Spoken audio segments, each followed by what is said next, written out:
السلام علیکم بیننده های عزیز و گرامی، این برنامه اطلاعاتی اخبار است که مستقیما از تلویزیون تاجیکستان منظور شما می‌نماییم. در استودیو با شما یار محمد صمدov.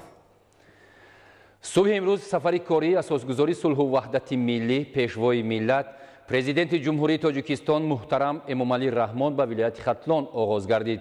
پیشوای ملت محترم امامعلی رحمان را در فرودگاه بین المللی باختر رهبریت ولایت ختلان استقبال گرفتند.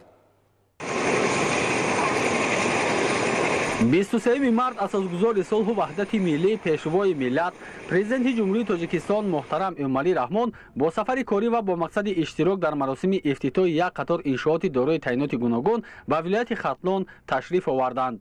پیشوای ملت محترم امامعلی رحمان را در فرودگاه بین المللی باختر رهبریت ولایت ختلان استقبال گرفتند. یادآور می‌شویم که ختلان از کلانترین ولایت‌ها در مملکت بوده در زمان صاحب استقلالی وطن با دستگیری و توجه به‌واسطه پرزیدنت محبوب کشور محترم امامعلی رحمان با دستاوردهای زیاد در تمام بخش‌ها نائل گردیده است. امروزها فضای ایدانه نوروزی در تمام شهر و ناحیه‌های ولایت طنین انداز بوده، ساکنان با شکرگزاری از صلح و آرامی وطن این جشن جهانی را با دستاوردهای مهنتی در تمام بخش‌ها استقبال می‌گیرند. امروز اساسگذاری صلح و وحدت ملی پیشوای ملت پرزیدنت جمهوری تاجیکستان محترم امامعلی رحمان در جماعت دهات بوستون قلعه بزرگترین کارخانه روغنبراری جمعیت دارای مسئولیت محدود کارخانه استحصالی گنج را که از جانب صاحبکاران محلی در میدان 1 گکتر ساخته شده است آغاز رسمی بخشیدند. اثنای شناسایی با روند استحصالات پیشوای ملت محترم امامعلی رحمان با مسئولان کارخانه برای افزون نمودن حجم محصولات، تأسیس جایهای نویکاری و تامین بازار داخلی با روغن رستنی که بیشتر از خارج کشور وارد کرده می شود مصلحت‌های مفید دادند. گزارش خبرنگاران ما. روز 23 مارت اساسگذاری صلح و وحدت ملی پیشوای ملت پرزیدنت جمهوری تاجیکستان محترم امامعلی رحمان با سفر کاری به ناحیه کوشانیان ولایت ختلان تشریف آوردند. سرور دولت محترم امامعلی رحمان را ساکنان ناحیه کوشانیان با صمیمیت خاص استقبال گرفتند.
رشکی تو داره پروین میده قدم نهاده رشکی تو داره پروین کر تشکل گلینه با خنده شیرینه کر تشکل گلینه با خنده شیرینه روی مال به حوز بنده ماروخی نازنینه روی مال به حوز بنده ماروخی نازنینه.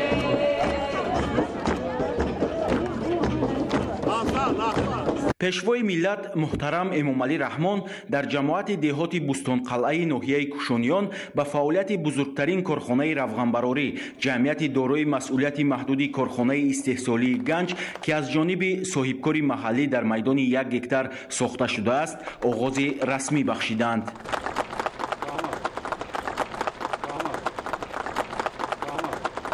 ба президенти мамлакат муҳтарам Эмомалӣ Раҳмон иттилоъ дода шуд ки корхонаи мазкур бо харҷи беш аз 8.5 миллион сомонӣ бунёд гардида, иқтидори солонаи он коркарди 35 000 тонна офтобпарасту зағир ва рапсу мазҳар, истеҳсоли 10 000 тонна равғани растанӣ ва 21 000 тонна кунҷора мебошад. дар ин ҷо 40 нафар сокини маҳаллӣ бо ҷои кори доимӣ таъмин гардида барои истеҳсоли равғани растанӣ аз Федератсияи Россия ва Чехия пешрафтатарин технология оварда васлу насб карда шудааст, ки айни замон назираш дар кишварҳои минтақа вуҷуд надорад. ёдовар мешавем, ки имрӯзҳо корхонаҳои бузурги фаъолияткунандаи соҳа танҳо аз пунбадона равған истеҳсол мекунанд. то ин замон истеҳсоли равған аз офтобпараст, зағир, рапс ва мазҳар дар ҳаҷми кам дар коргоҳҳои хурд ба роҳ монда шуда, талаботи бозор асосан аз ҳисоби маҳсулоти воридотӣ таъмин карда мешавад.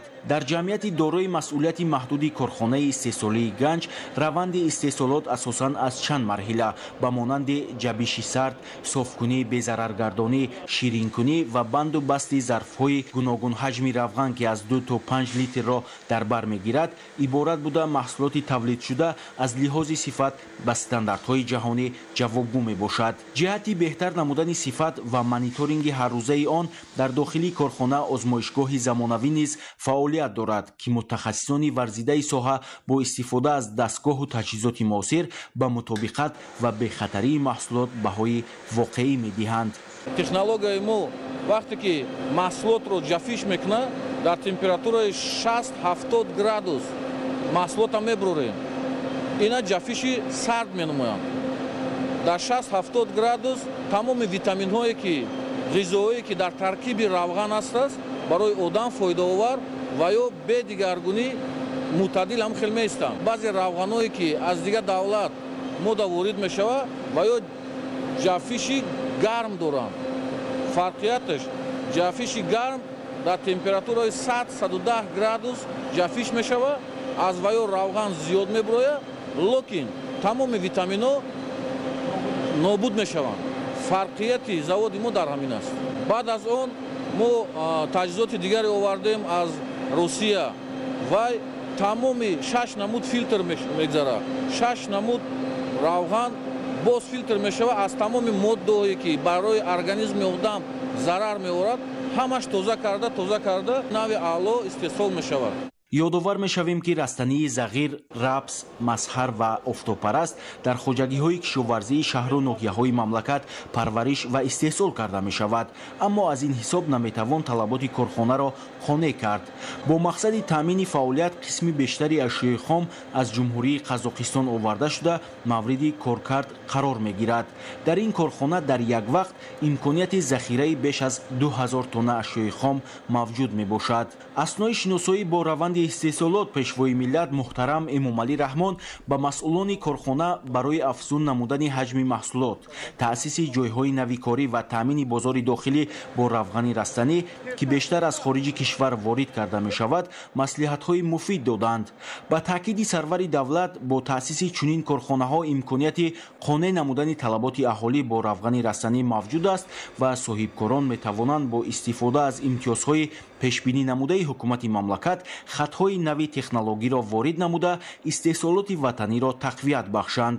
ба роҳбарияти вилояти Хатлон барои васеъ ба роҳ мондани кишти растаниҳои равғандиҳанда низ дастуру супоришҳои мушаххас дода шуд. дар робита ба ин масъулони корхона ҳам бобати харидории растаниҳои равғандиҳанда аз хоҷагидорон ҳавасманд мебошанд ва омодаанд, ки ҷиҳати зиёд кардани кишти зироатҳои зикршуда ба кишоварзон кӯмаки молиявӣ расонанд. оянда нақша дорем, ки мо ҳам омода ҳастем, ки ба деҳқонони маҳаллӣ шартнома бандем, ки ва ё моро бо маҳсулоти ватанӣ таъмин кунанд. дар оянда бо таъмин намудани бозори дохилӣ равғани растанӣ ба ҷумҳурии исломии Афғонистон, Узбекистон ва дигар кишварҳои минтақа содирот карда мешавад. мутахассисони соҳа мегӯянд, ба кор оғоз намудани корхонаи мазкур норасоии хӯроки паррандаро низ дар кишвар то андозае барҳам мезанад, зеро кунҷораи истеҳсолшуда, ки дар таркибаш беш аз 6% равған дорад, ба корхонаҳои соҳаи паррандапарварӣ бо нархи нисбатан арзон пешниҳод карда мешавад. мо ҳозир 5 корхонаи мурғпарварӣ қатъӣ шартнома дорем шартномаи пешакӣ дорем ки кунҷолаимонро ба онҳо пешниҳод мекунем аз тарафи корхонаҳои мурғпарварӣ мутахассисон технолого омаданд лаборатория гузаронданд ба онҳо бисёр маъқул шид чаро барое ки дар таркиби кунҷораи мо таркиби протеин ниҳоят зиёд аст ин ба ҳосилнокии ҳам мурғҳо таъсири мусбат мерасонад. ҳамзамон роҳбарияти ҷамъияти дорои масъулияти маҳдуди корхонаи сесолии ганҷ уҳдадор шуданд ки дар дигар шаҳру ноҳияҳои мамлакат чунин корхонаи равғанбарориро бунёд намуда дар амалӣ гаштани ҳадафи чоруми миллӣ саноатикунонӣ бо суръати мамлакат саҳм гузоранд. имрӯз боиси хурсандӣ аст ки бо дастгирии ҳукумати ҷумҳурии тоҷикистон соҳибкоронро дастгирӣ карда истоданд ки чунин корхонаҳои саноатӣ нав ба нав бунёд гардида истодааст. дар оянда мо метавонем ки мардуми кишвари худро бо маҳсулоти ватании худ таъмин кунем. яъне гуфтанӣ ҳастам ки агар ҳамин корхонаҳои саноатӣ дар кишвари мо зиёд бошад ҳамон қадар мардуми мо метавонанд ки сатҳи зиндагӣ беҳтар шавад. инчунин аз ҷиҳати экологӣ маҳсулоти тозаро истифода барад.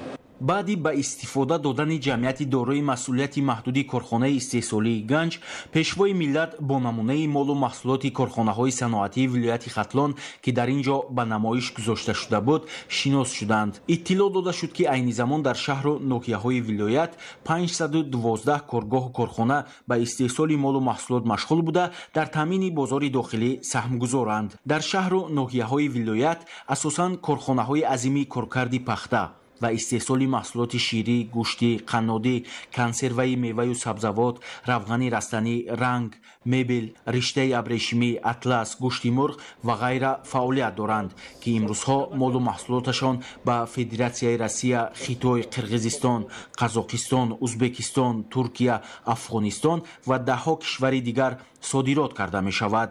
تاکید کرده شد که سال 2018 کارخانه های صنعتی ولایت ختلان به مبلغ قریب 7.5 میلیارد سومانی مال و محصولات استحصال کردند. همچنین سال گذشته 74 کارخانه نو به فعالیت آغاز نموده است که زیاده از 1000 نفر ساکنان محلی نیز با جای کار تامین شدند. تا جشن 30 سالگی استقلالیت دولتی جمهوری تاجیکستان در شهر و ناحیه‌های ولایت ختلان بیش از 230 کارگاه و کارخانه نو مورد بهره برداری قرار داده می شود.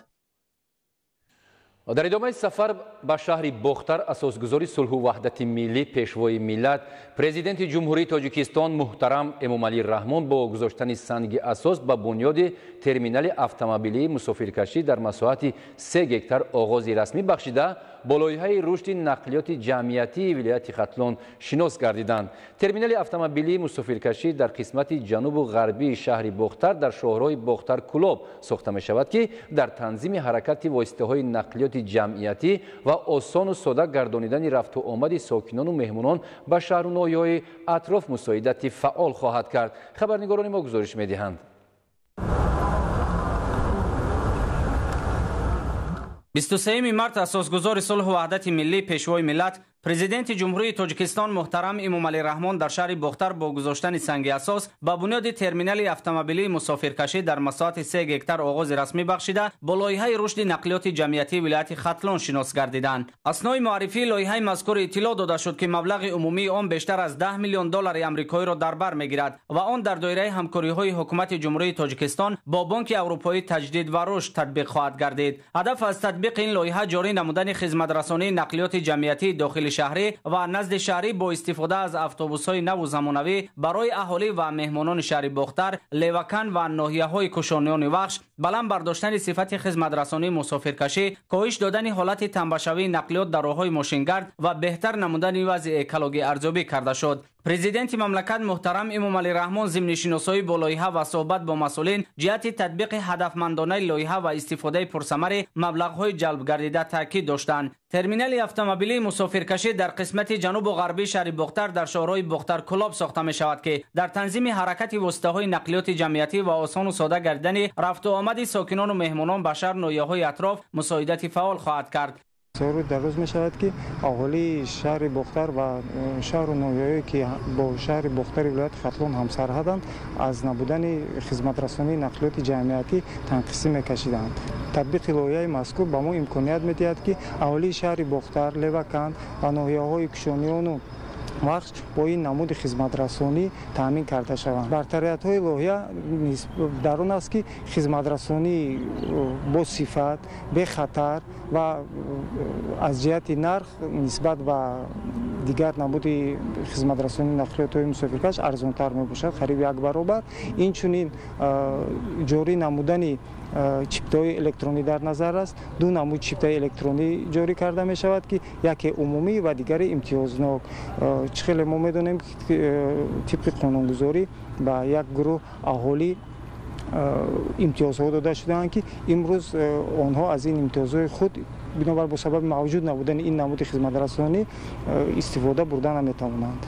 این چنین اتوبوس های زمانوی که وارد می شوند آنها با تجهیزات های مخصوص جهازانده شدند که برای معیوبان و برای مادران که با بچه ها وارد اتوبوس می شوند تجهیزات معین مهلت تطبیق لایحه 3 سال را تشکیل می کند که از سال 2018 تا 2021 معین گشته است. طور ذکر رفت با اجرای لایحه مذکور و بنیاد و مورد استفاده قرار گرفتن ترمینال زمانوی اتومبیلی مسافرکشی در مرکز ولایت ختلون شهر بختر امکان دست خواهد داد که 150 نفر با جای کار دائمی تامین و جهت حل مشکلات ساکنان و مهمانان شهر خط سیرهای نوی حرکت واسطه‌های نقلیات جمعیتی به راه مانده شود. در شهر بختر فعلا 5 مؤسسه در ساحه نقلیات عمل نموده شماره عمومی واسطه‌های نقلیات 5522 عدد را در بر میگیرد و همه روزه از راههای حدود صدها نفر رانندگان اتوماشین‌های گوناگون تمغه استفاده می‌کنند. ابراز شد که وارد نمودن نزدیک 50 اتوبوس نو و زمانوی، جاری کردن نظام همگرای شده خرید و فروش الکترونی بلیط‌های و کارت‌های مسافربری که در سمت بهتر گردیدن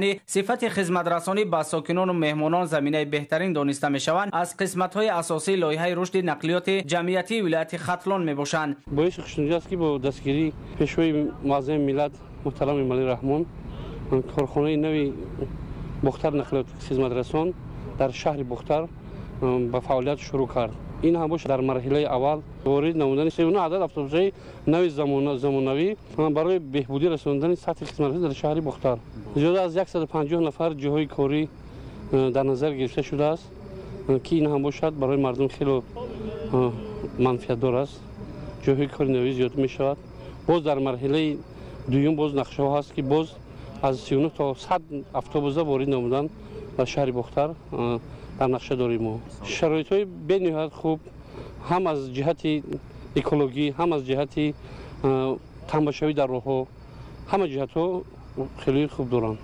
ضمن معرفی لایحه رشد نقلیات جمعیتی ولایت ختلون اطلاع داده شد که فعلا در دایره تدبیرهای آبادانی و سازندگی به استقبال 30 سالگی استقلالیت دولتی جمهوری تاجیکستان در شهر بختر تعمیر و نوسازی راههای محلی و جمهوریوی ادامه داشته برای تنظیم حرکت واسطه‌های نقلیات شرایط بهتر فراهم آورده می شود.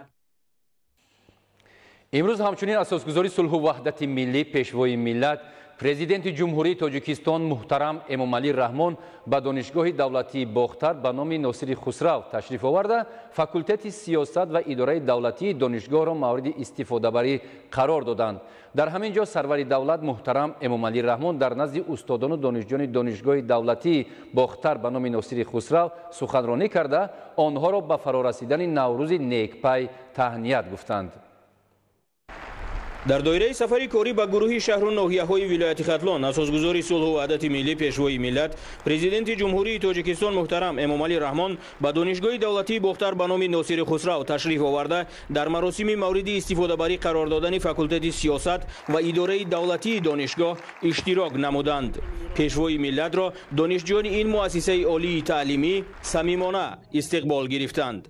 پرزیدنت جمهوری تاجیکستان محترم امامعلی رحمان با شرایط در بینای نوی تعلیمی مهیا گردیده شناس شده با دانشجویان صحبت گرم و صمیمی انجام دادند. خبر داده شد که بینای مجهز تعلیمی توسط مبلغ‌های دانشگاه دولتی باختر بنیاد و با شرایط معاصر تعلیمی و تجهیزات زمانوی تامین کرده شد. برای ساختمان و جهازانیدن بینای 4 آشانه فاکولته سیاست و اداره دولتی دانشگاه مذکور بیشتر از 6 میلیون سومانی خرج شده، آن در مهلت کوتاه مورد بهره برداری قرار گرفت. در فاکولته 631 نفر دانشجویان با تعلیم و تربیت فرا گرفته شدند. در بینای نوی که برای فاکولته سیاست و اداره دولتی ساخته به استفاده داده شده است، 25 تا صنفخانه‌های تعلیمی، 10 اتاق‌های کاری و عبارت از تاخانه میباشند.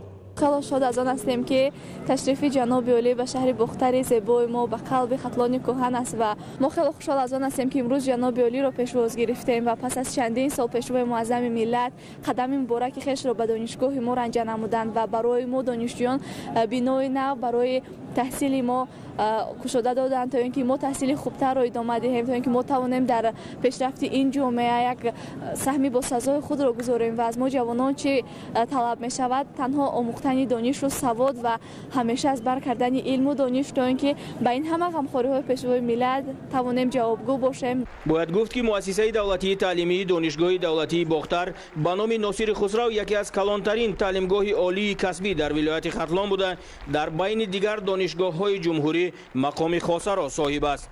عین حال در دانشگاه 6340 نفر طریق بودجوی، 10420 نفر شرطناموی و 586 دانشجو طبق کوتای پرزیدنتی تحصیل می نمایند.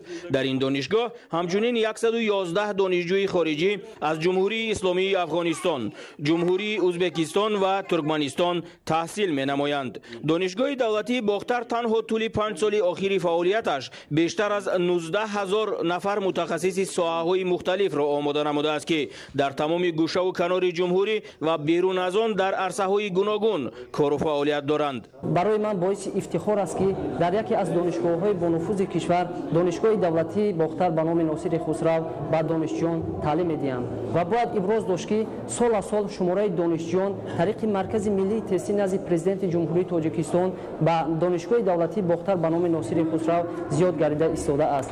باید ابراز داشت که بعد به دست آوردن استقلالیت دولتی جمهوری تاجیکستان از جانب پیشوای معظم ملت محترم امامعلی رحمان جهت آماده نمودن متخصصان صاحب تجربه، تعلیم و تربیت درست نورسان و جوانان در روحیه وطندوستی، احترام به ارزش‌های ملی، افتخار وطنداری و پاس داشتن ارزش‌های ملی پیوسته در زیر توجه رهبر دولتمان قرار می‌گیرد. طول 3 سال اخیر در دانشگاه یک قطار انشاءات‌ها با استفاده داده شد به مانند فاکولته سیاست و اداره دولتی. فاکولته سیاست و اداره دولتی امروز با همه تجهیزات‌های تکنولوژی نوی تعلیم مجهز گردانده شده است و ما آموزگاران دوران استقلال کوشش به خرج میکنیم که برای تیار کردن کادرهای بلند اختصاص برای خواجگی خلق جمهوری آماده نموده و منتداری خود را به پیشوای معظم ملت پرزیدنت جمهوری تاجیکستان محترم امامعلی رحمان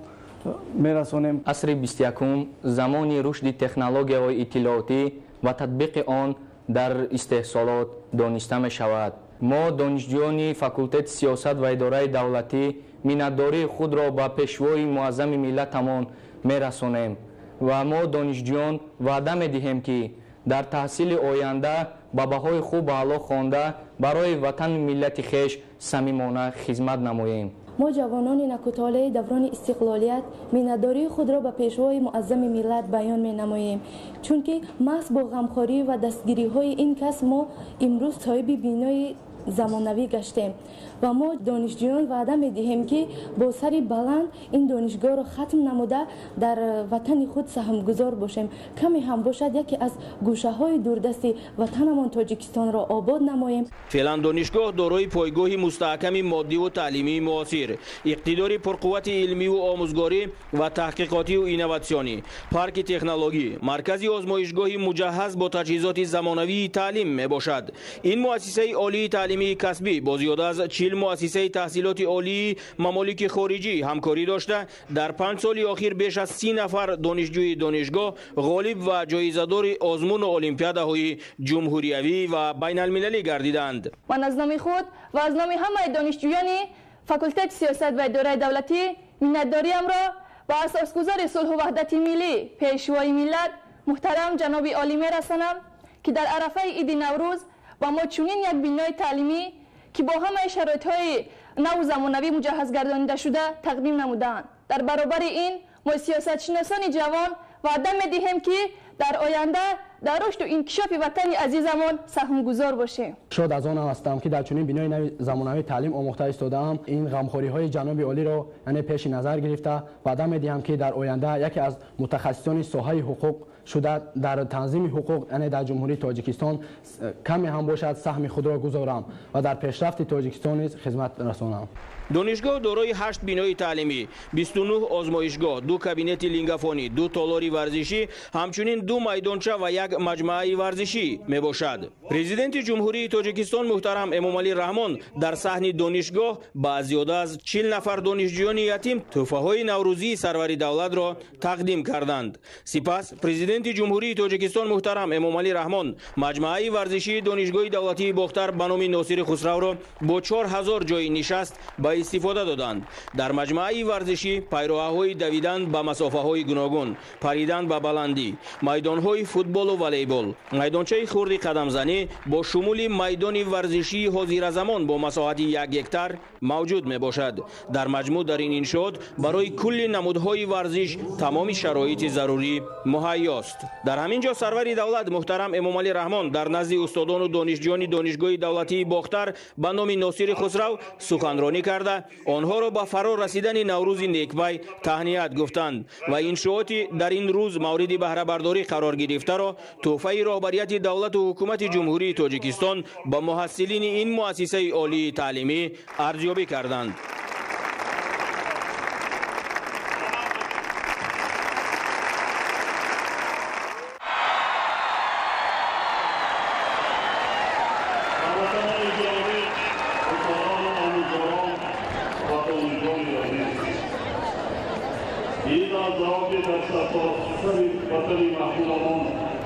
دفترهای نوروزی ادامه دارند.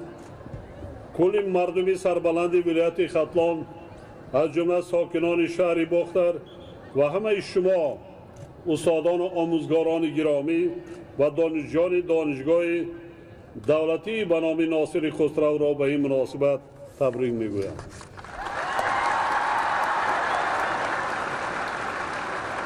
امروز ما جشن باستانی نیاگانمان نوروز عجم را در فضای آزاد و آسوده در دولت صاحب اختیار و آباد و در شرایط صلح و ثبات کامل تلقین می‌نماییم که این نعمت بزرگ است و ما باید به قدر آن رسیم و شکرانه چنین روزهای آسایشته را به جا آوریم.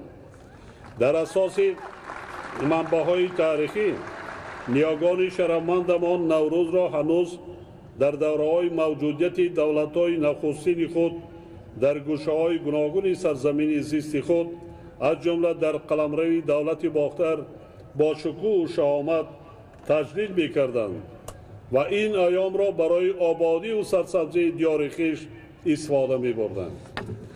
باختر در زمانهای قدیم دولتی پر اقتدار بوده.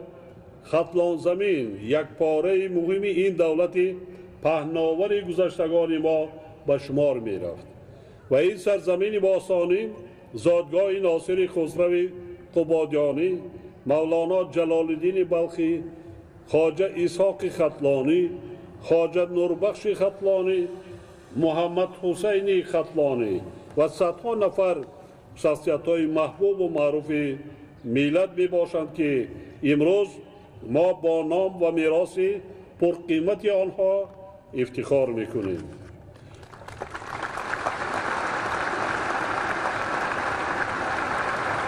نوروز که با عمر بسا طولانی قریب 6000 ساله خود در سرنوشت ملت ما و تمام میراثبران آن نقش برجسته دارند، همچون پدیده ناتکرار فرهنگی و عنصر مهمترین تمدن اجدادمان در مسیر تاریخ آدمان را همیشه به سازندگی و آفرندگی، ایجادکاری و اقدامات نو راهنمایی کرده است. فضیلت نوروز همچون جشن پیوند انسان با طبیعت از وسعت بخشیدن عملهای سازنده و آبادکارانه، سبزانیدن و پرورش نیالها، بنیاد باغها، تازه آزاده نگاه داشتن خانه و کاشانه، محل زیست و محیط اطراف عبارت می باشد.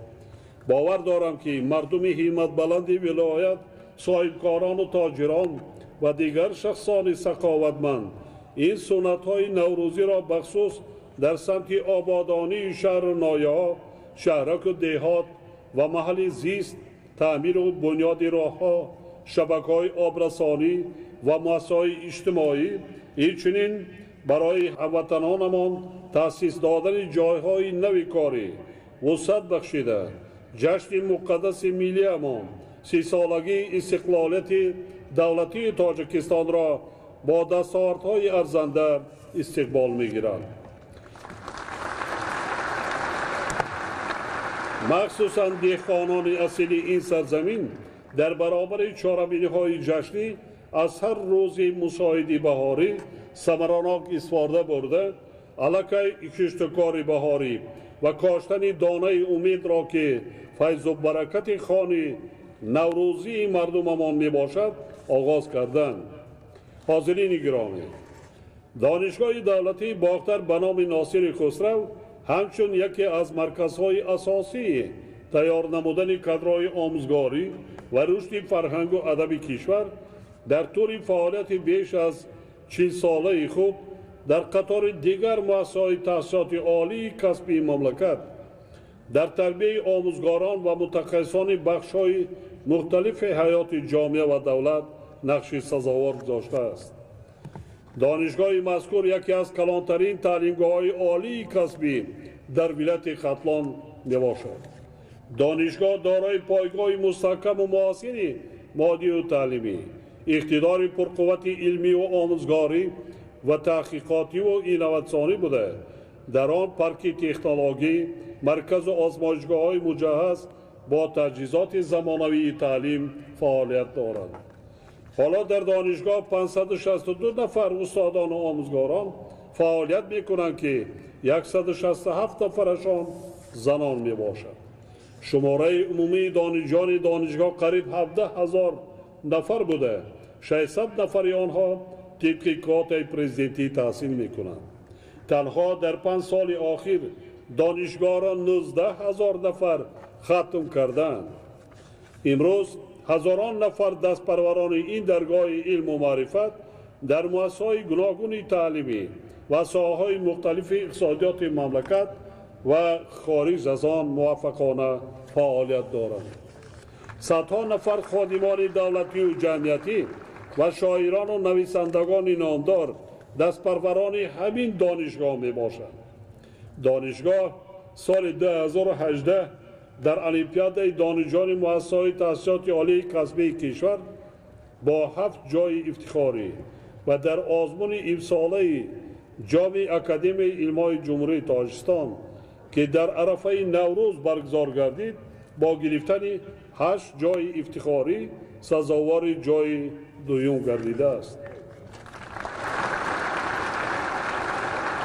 با وجود این مسئولان دانشگاه وظیفه دارند که امکانات‌های موجوده را ثمرناک استفاده کرده جهت جلب جوانان به کارهای علمی با استادان عنواندار تامین نمودن دانشگاه و بهتر برای ماندن فعالیت آزمایشگاه‌ها، مرکزهای اینواتسیونی و علمی و تحکیم رابطه با استحصالات تدبیرهای علاوه‌ای اندیشه. همچنین وزارت معارف و علم رهبریت دانشگاه و مقامات اجرایی حاکمیت دولتی ولایت و شهر باختر را ضرور است که برای باز هم تحکیم بخشیدن پایه‌های مادی و تکنیکی دانشگاه منتظم چاره‌جویی کنند. با مقصد تکمیل انفراستراکچور موجوده و بلندبرداشتن صفت تعلیم در 3 سال آخر برای فاکولته‌های تاریخ و حقوق، پداگوژی و ورزش، سیاست و اداره دولتی 3 بنای نوی تعلیمی ساخته مورد استفاده قرار داده شد. ماه ایول سال 2017 سنگ اساس بنای نوی دانشگاه که با مبلغ بیشتر از 90 میلیون سامانی برای زیاده از 6000 جای نشست بنیاد می‌گردد گذاشته شده. امروز ساختمان آن ادامه دارد. بنای نوی تعلیمی که ما امروز افتتاح کردیم عبارت از 24 صنفخانه تعلیمی، 8 کابینت ماموری و 8 کابینت یاری رسان برای فاکولته‌های سیاست و اداره دولتی بوده.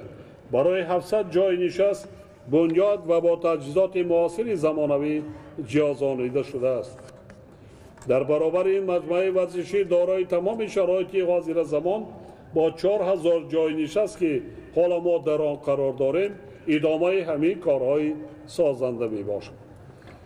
تجربه تاریخی ثابت ساخته است که انسان صاحب خرد و دانشمند برای هر یک دولت و ملت ثروت بی‌بها و نیروی توانای ذهنی به شمار می رود. به خاطر پیشرفته و نیرومند گردانیدن دولت و تامین نمودن آرامی و آسایش جامعه کشور، نسل نورس باید با سواد و دانشمند و صاحب معرفت باشد. دستاوردهای نوین علم و تکنیک و تکنولوژی‌های اینواتسیونی را از خود نماید.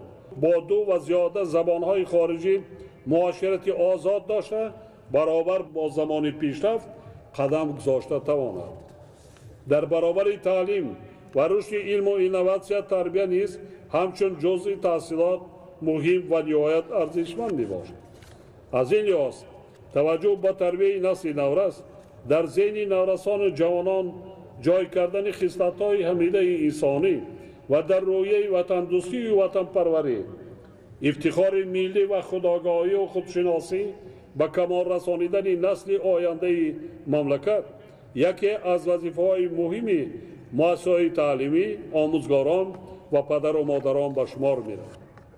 در خاطر باید داشت که ما تنها در صورت رشد برابر تعلیم و تربیت در نظام تحصیلات کشور به کامیابی نائل گردیده برای به پایان رسانیدن شخصیت‌های سالم و صاحب معرفت و نسل فعال جامعه آینده خود زمینه فراهم می‌آوریم. با استفاده از فرصت یک نقطه مهم را تاکید می‌نمایم که فیض و برکت زندگی و شکوه و شهامت همه گونه جشن و چاره‌بینی از سطح پیشرفت اقتصادیات وابسته می‌باشد. بنابراین در برابر تجدید جشن باید به مسئله سری وقت انجام دادن کشتکار بهاری، بلند برداشتن حاصلات زراعت‌ها، زیاد کردن استحصال محصولات کشاورزی، افزون نمودن امکانیت‌های صادراتی کشور، صنعتی کننده مملکت و با همین راه هرچی بیشتر تقویت بخشیدن اقتدار اقتصادی تاجیکستان اعتبار اولین درجه دهیم. عموماً ضرور است که اجرای نقشه چهاربینی‌های وابسته به بنیاد انشاءات اجتماعی، کارگاه و کارخانه‌های استحصالی و آبادانی دهات قبول شده وسعت بخشیده شود تا اینکه در 3 سال آینده ما توانیم کشور خود را باز هم آباد و زیبا و سطح و صفت زندگی مردممان را خیلی بهتر نماییم.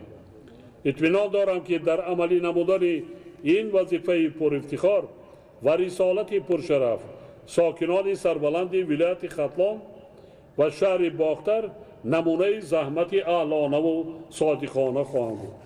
من به عزم و اراده، حس بلند ملی، وطن دوستی و وطن پرستی، غیرت و متانت و صداقت خرد و بزرگ ختلان زمین نسبت به وطن صاحب استقلال خود اعتماد کامل دارم و دل پر آنها اصرار می‌دارم که آنها منبع نیست به خاطر آبادی وطن، پیشرفت دولت، تحکیم صلح و آرامی، ثبات سیاسی و وحدت ملی در کشور عزیز زمان سعی و تلاشی بیشتر خواهند کرد.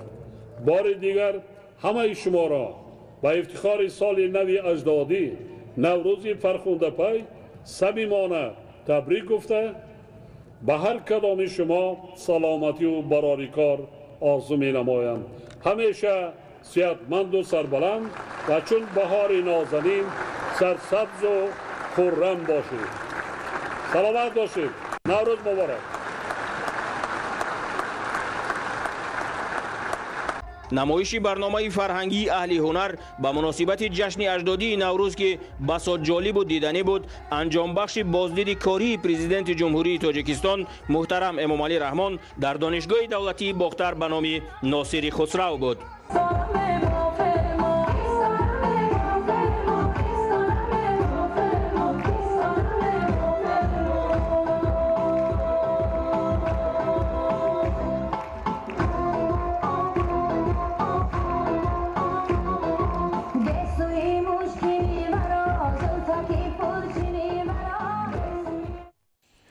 дар ноҳияи кушониён асосгузори сулҳу ваҳдати миллӣ пешвои миллат президенти ҷумҳурии тоҷикистон муҳтарам эмомалӣ раҳмон бо шароити кишту парвариши зироати кишоварзӣ аз ҷумла картошкаи барвақтӣ дар кооперативи тиҷоратии беҳбудии ноҳияи кушониён шинос шуданд. дар ин ҷо ҳамчунин намоишгоҳи дастовардҳои меҳнатии кишоварзон ташкил карда шуд ки пешвои миллат аз он дида намуданд. гузориши садриддини сироҷиддин ва баҳодури қурбон. дар доираи сафари корӣ ба шаҳру ноҳияҳои вилояти хатлон асосгузори сулҳу ваҳдати миллӣ пешвои миллат президенти ҷумҳурии тоҷикистон муҳтарам эмомалӣ раҳмон бо шароити кишту парвариши зироати кишоварзӣ аз ҷумла картошкаи барвақтӣ дар кооперативи тиҷоратии беҳбудии ноҳияи кушониён шинос шуданд. ба сарвари давлат иттилоъ дода шуд ки кооперативи мазкур соли 2009 ҳамчун субъекти хоҷагидор таъсис дода шуда майдони умумии заминҳои кишти он беш аз 21 гектарро ташкил медиҳад. аз он ҷумла 17 гектар замин барои пахта, боғдорӣ, гармхона, гандум кордагим, қулфинаи кордагим. худо ба шукр ҳозир дар намои хуб ҳастанд. оянда умед дорем ки ҳосили хуб мегирем. хоҷагидорон қариб ҳама намуди зироати кишоварзиро кишту парвариш мекунанд ва саҳми онҳо дар таъмини бозори истеъмолии мамлакат бо маҳсулоти тару тоза назаррас аст. гуфта шуд ки дар ин гармхона картошкаи навъи шукрона ки ҳосилнокии баланд дорад моҳи декабри соли гузашта кишт гардидааст ва аввали моҳи апрел ҳосили он ҷамъоварӣ карда мешавад. бояд гуфт ки соли сеюм аст дар ноҳияи кушониён кишту парвариши картошкаи барвақтӣ дар гармхона ба роҳ монда шудааст ва ин усул ба иқлими ноҳия мутобиқ мебошад. айни замон ҷамъоварии ҳосили картошкаи барвақтӣ аз гармхонаҳои ноҳия идома дорад ва то ба имрӯз аз ин ноҳия ба миқдори 160 тонна картошка ба бозор бароварда шудааст. дар гармхонаи дигари кооперативи тиҷоратии беҳбудӣ асосан лимӯ парвариш меёбад. шумораи дарахтони лимӯ дар ин гармхона 90 бехро ташкил медиҳад. соли гузашта хоҷагидорон 2,6 тонна лимӯ ҷамъоварӣ намуданд ва дар назар аст ин сол ҳосили он то ба 3 тонна расад. барои самаранок истифода бурдани замин дар ин гармхонаҳо дар қатори дарахтони лимӯ помидор ва дар ҷӯяки картошка бодиринг шинонида шудааст. парвардаи помидор аз моҳи сентябр октябр сар мешавад. давоми зимистон мана гармхона помидор буд. моҳои декабр қариб ба анҷом расид. тирамоҳ охири тирамоҳ ба анҷом расид. ҷои вайда мана картошка коридем. мана картошка чӣ кардиде дар кадом ҳолат аст. боз байни ҳаминда мана бодринг шинондем. худо насиб кунад агар картошка гирем бодринг ҳозир қариб ки ҳосилда меояд. дар гармхонаи дигари унҷа бодринг буд. мана бодринга ҳосила гирифтем. ҳамчунин зимистона буд. ҷои вайда на помидор коридем. аз он ҷумла байни қаторҳои лимода. дар кооперативи тиҷоратии беҳбудӣ 35 нафар бо ҷои кори доимӣ ва маоши хуб таъмин буда дар вақти ҷамъоварии ҳосил зиёда аз 100 нафар сокинони маҳаллӣ ба корҳои мавсимӣ ҷалб мегарданд. این 3 سال شد اینجا خواجه رحمت الله در این دشت کار میکنیم. اینا زمستان تابستان هم اینجا ماهاشون ساز میتن. همین ماهاشون سازه، زندگیشون سازه. همه وقت مینا داریم ساز کار کردیم. زندگی ما همین حساب پیش میرود. همین زندگی ما. این زمستان دارم، تابستان دارم، آذرم همین کار کردیم. وی پخته میکنیم. انا زمستان در پرنکادا کار میکنیم. کرکای هم پمیدار بادرین و بلگر و تیزک و همه کار میکنیم. در این گرمخانه طولی 3 سال میشه که ما کار میکنیم. اینجا معاشی بسیار معاشی خوب. در اینجا بلگری، لیمون، کارتوشکا با چیز فرمانتیا رئیس ما اجرا میکنیم، پرورش میکنیم. بسیار شرایط خوب داره. به خانه ما نزدیکه. با ما موافقه ده. زندگی ما از همین حساب پیش می رود. کооپراتیو تجارتی بهبودی همچنین دارای کارخانه کارکرد میوه و سبزیجات می باشد. اقتدار استحصالی این کارخانه به 200 تن برابر است. زیاده از 2 هکتار باغ است. نمودی نیالهای شفتالوی بر وقتی است، آلوی بر وقتی است، پبیده، بعد سیاه آلو است، آلوچه بندک هست. همین خلاص محصولات های صادراتی ما هست. ما خدا بشکر کارخانه کارکرد میوه داریم. ما هر سال زیاده از 200 تن زیاد محصولات استحصال میکنیم. و کارکرد میکنیم؟ بله، صادرات میکنیم. با کجا صادرات؟ بعد ما اصلا صادرات منطقه فدراسیون روسیه با میکنیم. بعد ما شرطنامه داریم با کارخانه جمعیتی دارای مسئولیتش محدودی اسفرافود. من همین 2019 با 200 تن با شرطنامه داریم حاضر. 31 اکتبر شرطنامه بسته شده بود تا حاضر 63 تن صادرات شدگی است. ما سالهای دراز شد که با همین کооپراتیو استحصال بهبودی نسبت صادرات محصولات همین خوجگی در فدراسیون روسیه خصوصا در شهر یکاترینبورگ نسبت صادر کردن محصولاتش، محصولات تر تازه، میوه خشک و محصولات سبزیجاتی که از اینجا روی میکند، ما در همونجا با طریق شرطنامه‌ای از همین خوجگی گرفته تقسیمات میکنیم. سال 2018 مالک با مقدار عمومی اگر حساب کنیم 265 تن محصولات جمع از همین خوجگی گرفته صادرات کردیم. البته در سال 2019 باشد ما این شرطنامه رو تیار کرده هستیم با مقدار 280 تن محصولات تر تازه از اون جمله میوه خشک، سبزیجات، لبلبو، زردآلو، آلوچه بنده، گیلاس و پمیدور بر وقتی علاقه شرطنامه داریم. در اینجا همچنین نمایشگاه دستاوردهای مهنتی کشاورزان تشکیل کرده شد که پیشوای ملت از آن دیده نمودند. در نمایشگاه محصولات تر و تازه از قبیل کارتوشکا، پیاز، سبزی، پمیدور و بودرینگ، قلفینه، سیرپیاز، میوگی ها و غیره که در خوجگی های کشاورزی ناحیه کوشانیان استحصال کرده شده است به معرض گذاشته شد. ناحیه کوشانیان در جمهوری از کلانترین ناحیه‌های اگراری محسوب یافته، شغل اساسی ساکنان کشت و پرورش زراعت‌های کشاورزی و باغداری میباشد. اقلیم ناحیه برای کشت و پرورش همه نمود زراعت کشاورزی مساعد است. مهنت حلال، فقط در زمین مهنت پاک حلال. شب روز درون همین گرمخانه میگردیم. امکانات ها نقص هست. خدا بشکر من بسیار دستگیری خوب، بسیار امکانات رو فراهم آورده ایستادن. ما از خود میباید که ما باید خودمون حرکت کنیم که یک پیشروی شود. اگر مهنت کنیم، زحمت کشیم و یک همین نشان‌دهی خوب ما نایل میشویم. خوجگیداران همساله با استفاده ثمرناک و عاقلانه زمین به نشاندادهای نظررس نایل میگردند.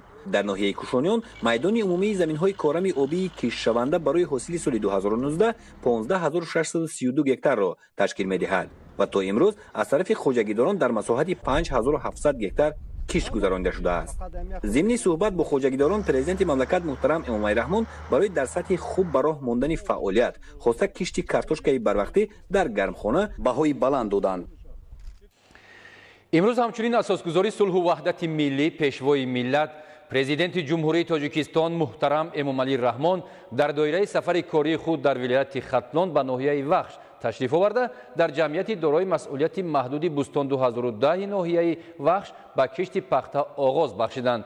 ضمن صحبت پرزیدنت جمهوری تاجیکستان محترم امامعلی رحمان به مسئولین برای استفاده ثمرناک زمین، رویانیدن حاصل خوب و رعایت قاعده‌های اگرتکنیکی دستور و مصلحت‌های مفید دادند. در دایره سفری کاری خود در ولایت ختلون اساسگزار صلح و وحدت ملی پیشوای ملت پرزیدنت جمهوری تاجیکستان محترم امومعلی رحمان در جمعیت دارای مسئولیت محدود بوستون 2010 نویای بخش و کشتی پخته آغاز بخشیدند. جمعیت مذکور امسال از مساحت عمومی زمین‌های در اختیار داشته‌اش در 26 هکتار آن پخته می‌کند، زیرا به اطلاع مسئولین باد و هوا و زمین‌های سیروسیل این منطقه برای پرورش این نوع زراعت موافق و مناسب بوده حاصل دلخواه به بار می‌آورد. به پیشوای ملت اطلاع دادند که از هر هکتار زمین امکانیت از 35 تا 40 سانتی متر گرفتن حاصل موجود بوده. امسال در زمین‌های جمعیت پرورش نوی پخته ختلون 2014 به راه مانده شد. جمعیت دارای مسئولیت محدود بوستون 2010 35.5 هکتار زمین کارم را در اختیار داشته، در برابر پخته همچنین همساله جو، نوچقه، غله‌دانگی، انگور و قلفینه نیز پرورش می‌کنند. جمعیت ما از سال 2003 تا اینجا فعالیت کرده شده است. در مجموع 35.5 هکتار زمین داریم. در میدان 6 هکتار غله‌دانگی کردگیم، 3 هکتار جو، 3 هکتار گندم و سمت اساسی ما فعالیت ما پخته کاری میباشد. ما امسال تصمیم گرفتیم که گرمخانه نو بنیاد کردیم. در 1.5 هکتار دیگر یونوشا کردگی هستیم. در 1 هکتار انگور خوش صفت داریم. در مساحت 1 هکتار زمین پرورش انگور به راه مانده شده است و اهل زحمت محصولات تا 20 تن حاصل به دست می‌آورند و محصولات کشاورزی خوجگی مذکور اصلا در بازارهای داخلی به فروش برآورده می‌شود.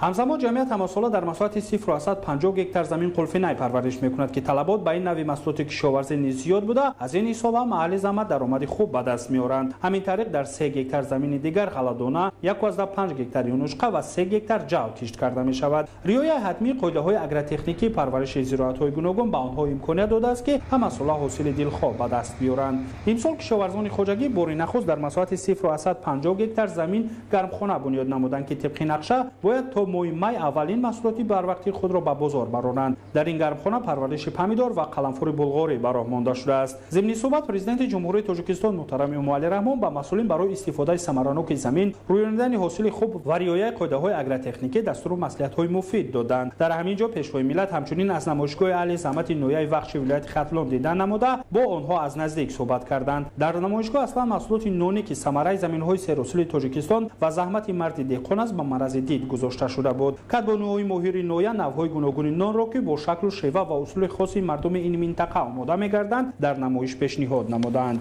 این نمایشگاه اساساً از محصولات‌های نانی آماده شده است و این دسترنج تمام بانوان ناحیه بخش است. این هنر ریشه پیوندی‌های تاریخی دارد و در ناحیه ما کوشش به خرج داده ایم که هر یک دختر تاجیک، هر یک دختر ناحیه، هر یک بانوی تاجیک از همین هنر برخوردار باشد. طور اطلاع داده شد در حدود ناحیه بخش 96215 هکتار زمین موجود بوده. همساله استحصال محصولات کشاورزی در این منطقه افزایش داده می شود. حجم استحصال محصولات کشاورزی در ناحیه در سال 2018 بیشتر از 763.5 میلیون سومانی را تشکیل داده است که این نشان داد نسبت به یک سال قبلی 9.2 میلیون سومانی زیاد می باشد. پرزیدنت جمهوری تاجیکستان محترم امومعلی رحمان اسناد شناسایی به مهارت و ملکه نامپذیر کدبانوها بهای بلند داده برای آموزانیدن این نازکی به جوانان و رونق دادن این هنر به اشتراکچیان نمایشگاه مصلحت‌های مفید دادند. بیننده های عزیز، شما را با شرح این و دیگر خبر و گزارش شد در نشرهای من بعدی برنامه‌های اطلاعاتی اخبار که شما امروز مستقیما پیشنهاد شما می‌گردند حتما آشنا می‌سازیم. سلامت و خانه آباد باشید تا بازدید.